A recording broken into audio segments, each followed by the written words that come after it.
Hi and welcome back to my studio. My name's Rebecca Victoria and I've been an artist for as long as I can remember, and I'm so glad that you're here with me today. Today I want to chat a little bit about my chronic illness and how my art has really helped me turn this into a positive thing and transform this in my studio practice as well, and how I've been able to channel this through my art and the differences that has made in my practice. I first want to chat about my own experience with fibromyalgia. I'm just going to keep it brief today. I was diagnosed when I was 19 years old, and I'd been sick for about a year to a year and a half before my diagnosis. And since then, I have had a lot of up and downs and a lot of flare-ups, and I have had two periods where I've had really bad flare-ups. The first one was when I was first diagnosed back when I was 19, and then the second really bad flare-up has actually just been this past year, 2024. It was a really hard year for me. I ended up with a walking stick, and I was using my cane pretty much all day, every day, which was really hard with my two young kids. My youngest was 6 months old when it started. And the other time that I was in a really bad phase was when I was 19 and I was in a wheelchair for about a year then. I taught myself how to walk again through physio and hydrotherapy and incredible perseverance, and my art was something that really helped me along the way. And through this last flare-up, I was adamant that I wasn't going to use a wheelchair, because a friend of mine who's a nurse told me a statistic that within 1 week of being in a wheelchair, you lose like 50% of your mobility just in 1 week. Which I thought was pretty wild.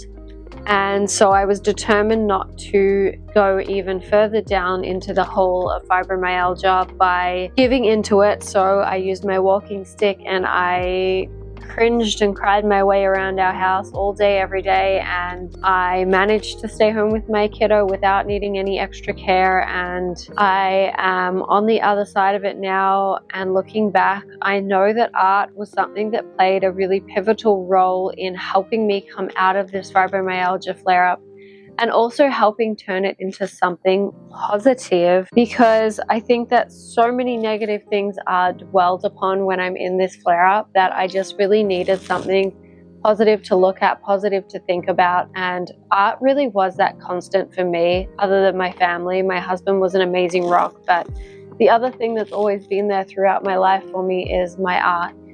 It's always there to channel into, it's always there to acknowledge any pain or frustration or look for the positive in the world. Something that I really focused on during this flare-up was really rewiring my mindset, really trying to focus on the positive things, and really my mindset is very much in a negative lens a lot of the time. That's like my default mindset. So I was really actively working on focusing on the positive, and I decided to use my art as a channel for that. So I decided to start creating these meditation scenes of my happy place, of the places where I feel most calm, most centered, most peaceful, and most like myself. And I decided to start painting these. And then quickly my studio turned into a place of serenity, of refuge, of freedom, of calmness, and a place where I could just be who I am, and I could not necessarily ignore the pain, but I could channel it into something positive,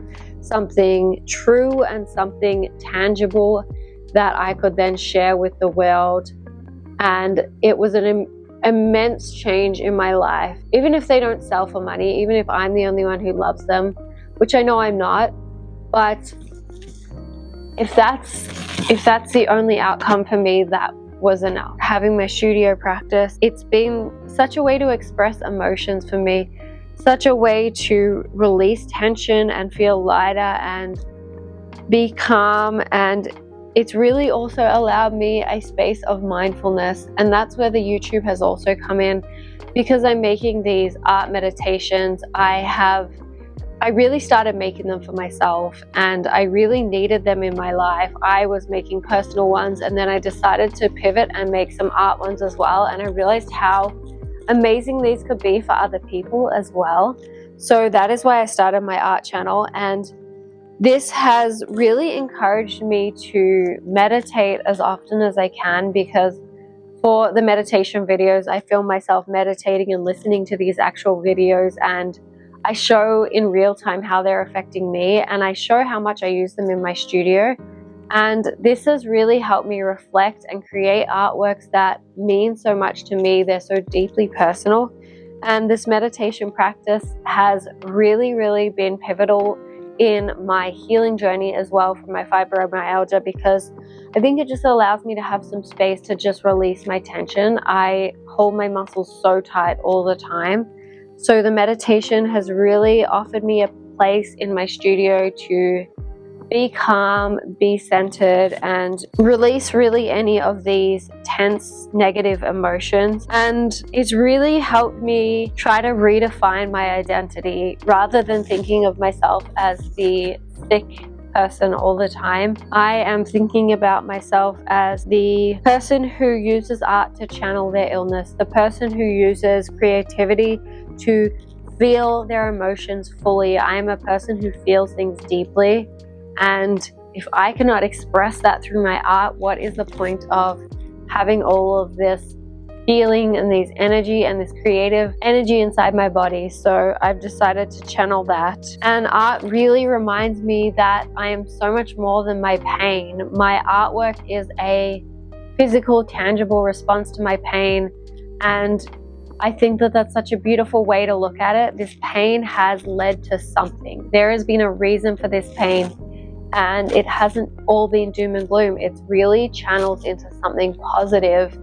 My mental health, my physical health now, and all the beautiful artwork that I have hanging up in my studio and that I will have for sale in the future when I have time to figure it all out. It's really helped create purpose to help me get through the day, to help me understand that I'm a person, I'm a mother, but I'm also the artist, I'm also the creator, and I'm not just this poor, sick, woe is me person. I'm not just a person who dwells on the negative. I now can channel that into something so positive and beautiful, and that is an amazing feeling, and it really lifts me up even just having that feeling, let alone the actual act of doing it. So instead of letting this pain define me, I used it as inspiration. I channeled it, I turned it into something beautiful, and I created something out of it that was not in the world before. This pain turned into something that other people could then feel as beauty. I hope that the viewer feels the emotion in the artwork, the viewer feels the beauty, and the viewer can then transport this into their lives, transport this into their days when they look at it.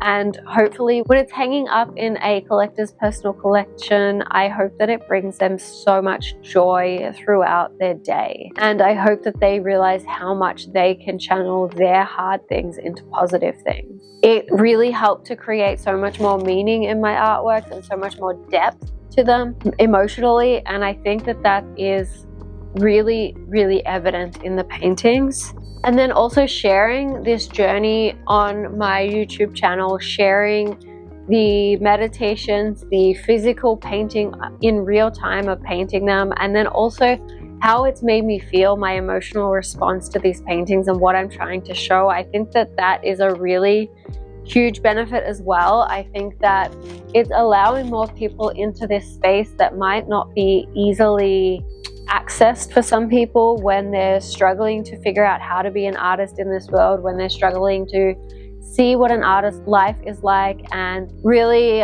struggling to figure out what kind of artwork they might want in their home and what reason they might want it.